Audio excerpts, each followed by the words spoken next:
મુખ્યમંત્રી ભૂપેન્દ્ર પટેલ આવતીકાલે અરવલ્લી જિલ્લાના પ્રવાસે જિલ્લામાં વિવિધ 264 કરોડના કામોના લોકાર્પણ અને ખાતમુહૂર્ત કરવામાં આવશે।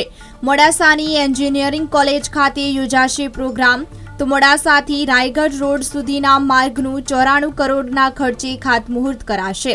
તો ભિલોડાના ખુમાપુર સબસ્ટેશનનું 102 કરોડના ખર્ચે ખાતમુહૂર્ત કરવામાં આવશે। અરવલ્લી જિલ્લામાં નવનિર્મિત 12 જેટલી આંગણવાડી કેન્દ્રોના લોકાર્પણ કરવામાં આવશે।